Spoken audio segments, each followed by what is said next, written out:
For Kenora. Thank you very much, Mr. Speaker. In 2017, this government announced a partnership with Bell Canada to upgrade internet in northwestern Ontario. Over $4 million in funding was announced to bring this high-speed connection to a number of communities, which include Madsen and Shoal Lake 39 in the Kenora riding. These communities were explicitly promised a high-speed connection by the Liberal government. Now, 4 years later, many residents have been telling me that they have not seen any progress, that there has not been any improvement in their connection. Now, Speaker, the Liberals talk very often about how much money they have shoveled out the door to support different broadband projects, and I'm sure that we will hear some of that in the response to my question. But it seems that time and time again, they get an A for the announcement, but an F for the delivery.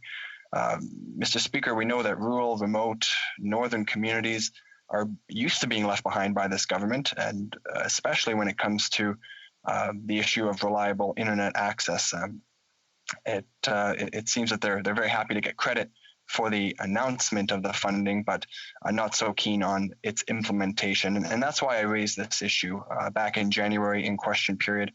I asked the government where that promised money went if it was not to bring internet to northwestern Ontario, because we know it's been allocated, yet we have not seen the results. And unfortunately, Mr. Speaker, was not able to get a straight answer at that time. The bottom line is that residents in my riding and across northwestern Ontario need to see some transparency, and more importantly, they need to see some results. So I would like to take this opportunity to simply ask again, where was this $4 million actually spent, and why hasn't it resulted in better internet service for the residents in my riding and across northwestern Ontario who were promised? Honourable Parliament Secretary to the Minister of Women and Gender Equality and for Rural Economic Development. And thank you, Mr. Speaker. And I'm happy to highlight our government's progress tonight for improving connectivity for all Canadians for the Honourable Member from Kenora. Mr. Speaker, today, as we all know, high-speed internet is essential for all Canadians, no matter where you live. My colleague across the way has raised a very important project in his region, and I'm pleased to let him know that it's progressing well and close to being completed. In fact, the portion of the project in Stratton and Nigagoon-Simanakani First Nation are operational, and the remaining elements are due to be completed by the end of next month. We are committed to the principle that no Canadian household will be left behind. And we are on track to meet our goal of connecting all Canadians by 2030. And that is good news. But we knew more work needed to be done. We have accelerated our timelines, and we are now on track to connect 98% of Canadians by 2026, years earlier than previously ever thought possible. A recent example of our success is with our Connect to Innovate program.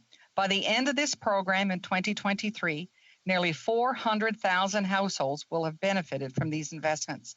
In fact, 100 communities are already benefiting from these important investments with high-speed access now available. Canadians can also track the status of the projects in their areas with the new online tracker we launched this past fall. Not only does it share what stage the development of their project is in, it also provides the expected completion date. However, the most significant tool we have is the recently announced Universal Broadband Fund. The $1.7 billion UBF is the program Canadians have been asking for. It will fund broadband infrastructure projects to bring high-speed internet to rural and remote communities. It will support whatever network infrastructure is needed, whether backbone or last mile, and it'll be the best to meet the diverse geographical and regional connectivity needs all across our beautiful country. And I am pleased to say that we have already begun announcing projects under the rapid response stream that will have folks connected by November of this year. Earlier this month, the minister announced $6.7 million to connect 1,977 homes in 5 communities in rural BC, particularly in Pemberton, Steelhead, Ryder Lake, northwest of Princeton, and the North Sunshine Coast.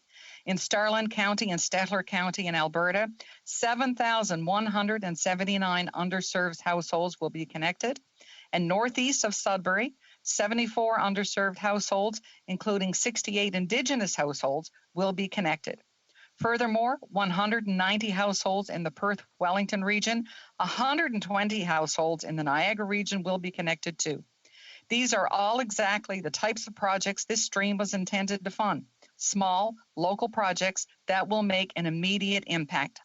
We will be making more announcements in the coming weeks, and we always look forward to continuing to work closely with a variety of partners in every part of Canada to achieve our ambitious objectives. Canadians can count on us. Canadians will be connected, Mr. Speaker.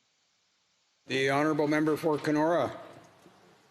Thank you, Mr. Speaker, and I thank the Parliamentary Secretary for those remarks. And it seemed like she was about to answer my question, but then wasn't quite able to get there. So I will try again, because obviously I'm happy to know that this is, in her words, progressing well. But at the same time, it's been 4 years.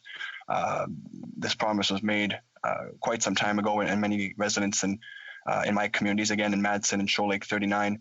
Which I don't believe were specifically mentioned in her comments, are still waiting for this connection. And it's all about the delivery, I'm sure, as the Parliamentary Secretary knows. She spoke about many projects and lots of funding allocated by this government, but it's about delivering in a timely manner for people in rural and remote communities. So I'm wondering if she can tell us on what date residents in Madsen and Shoal Lake 39 specifically can expect to have access to this reliable, high-speed internet as it was promised by the government. Parliamentary Secretary. Thank you, Mr. Speaker. And I want to remind my honourable colleague, Mr. Speaker, that we launched a Universal Broadband Fund to get Canadians access to high-speed internet. And the rapid response stream in particular will allow us to move forward with projects that are well advanced and shovel-ready as quickly as possible. With these projects, many Canadians will have improved service by November of 2021. And the impact of these projects will be felt quickly by Canadians living in rural and remote communities who do not now have access to high-speed internet. We will continue to provide Canadians with transparency on existing programs like Connect to Innovate and approved projects under the Universal Broadband Fund. And as to my honourable colleagues' mentioning of Madison and Shoal Lake, I hope I've got those communities right, my friend. The remaining parts of those will be completed by the end of March, I'm told. Mr. Speaker, I tell my colleague from Kenora and any colleague in the House, reach out anytime.